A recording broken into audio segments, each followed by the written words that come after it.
Hello friends,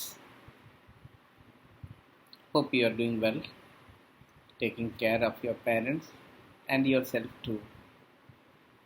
In this difficult time, we at GPS work hard to keep you engaged and to continue your bond with knowledge. In this pursuit, we started a good number of online classes through WhatsApp, YouTube, and we feel happy when your response is overwhelming. In this endeavor, your support, your involvement is highly required. It's not only the classroom, your classroom where you are sitting, the benches, the chairs, the teacher enters into the class. At the stroke of the bell, start teaching. A lot of work on blackboard, green board. The online classes are quite different. Different in the sense, you need to interact, you need to involve, and the technology plays a role when Corona plays its own. Look at it, geography as a study has many branches. We learned about the physical geography in class 11, and now we are entering into human geography. Why should we learn geography? Geography is a descriptive, geography is scientific, geography is related to accuracy, and most importantly, geography refers to the dynamic earth. You are dynamic, you move. The earth is dynamic. Hardly we know what's happening now. 200 meter, 300 meter, 1 kilometer, 25 kilometer down below the earth. So when you move from crust to the interior core, we find the dynamism of this earth. And when the earth quakes, we say, oh, there is an internal disturbance.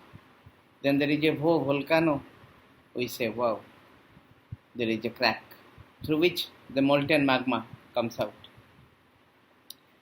What exactly we are going to learn in class 12 geography? It's no doubt the people, the settlements, but most importantly, what we are talking about is human geography. As far as human geography is concerned, as I told you earlier, you need to connect it to your daily life, to your surrounding, just to see whether you as an individual is dependent on a good number of factors which makes you sustainable. Remember that the physical and human well-being makes the earth really sustainable. When you're talking about human geography, there are few definitions, according to Russell, RATZDL. Human geography is a systematic study of relationship between human societies and Earth's surface. It's a synthesis between the society and the Earth's surface. Human geography is the study of the changing relationship between the unresting man and the unstable Earth. Unresting man brings a lot of change. With the help of what? What we have learned in class 10, Thesaurus, tool, technology and skill. And the unstable earth, the earthquakes, the volcanoes, the tides, the sea waves. So it's not a tussle. It needs to be a sustainable relationship between man and the environment.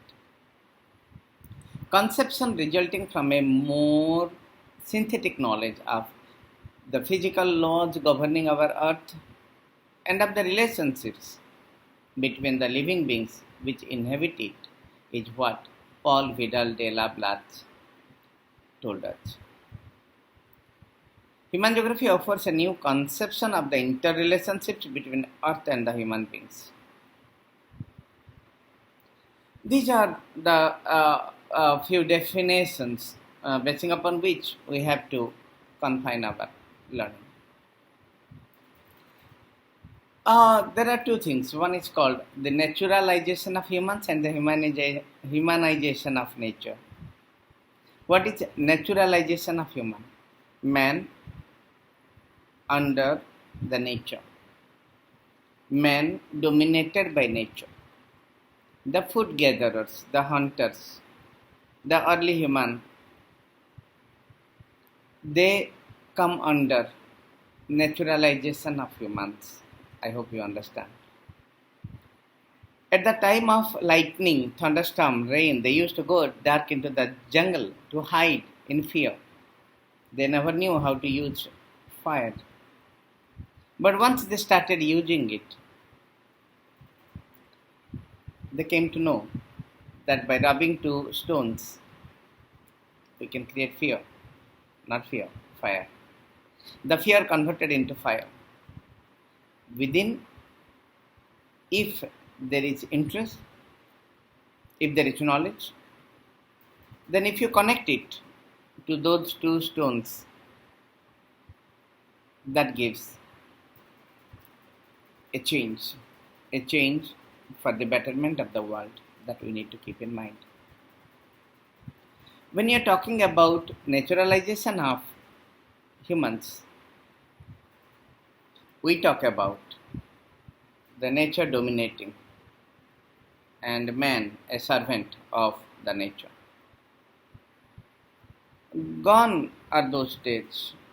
To a great extent, even today, the tribals in few jungles in Amazon, in the Congo, in Africa, in South America, they live this type of life. You call it as the naturalization of humans. But what about the humanization of nature? Now, the human beings, according to or with the help of T-squares, tool, technology and skill, bring a change. Let me show you what is this. On my last visit to Damanjodi, I collected, you must be knowing now, Damanjodi is connected to Asia's second largest alumina plant. And here is bauxite. It's a rock under naturalization of humans.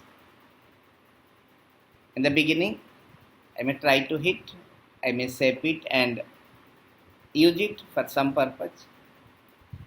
But now, with the help of tool technology and skill, I know that 40% of iron is present, 55%, 50 to 55% of bauxite, alumina is present in this. I can send it to electrolysis process. I may use the technology which consumes less power, maybe French or German. And finally, in this process, I can separate iron from bauxite, that is aluminium. What I have to do with the iron? I don't have technology now to use this iron, which is only 40%. A day will come when technology develops and we start using that iron, which is only 40% ferrous in it. Then what is waste produced by the aluminium plant today and dumped somewhere can be used to extract iron from it. That is humanization of nature. man dominates the nature or nature dominates the man. Nature's domination on man is naturalization of humans. Humans' domination over nature, what we do, too hot, switch on to the AC, too cold, use a water heater, no, room heater, hot water, Geog, LPG gas in place of fire, cow dung. All these are the changes and our adaptation to maintain or make our life a sustainable one. In this tussle, sometimes we do harm, soil erosion, deforestation, extinction of species, barren lands, increase in fallow land. These are the major examples and challenges the population is facing, the Mother Earth is facing now. A virus can change the world. A virus can change the way we live. It can change. A virus, unseen,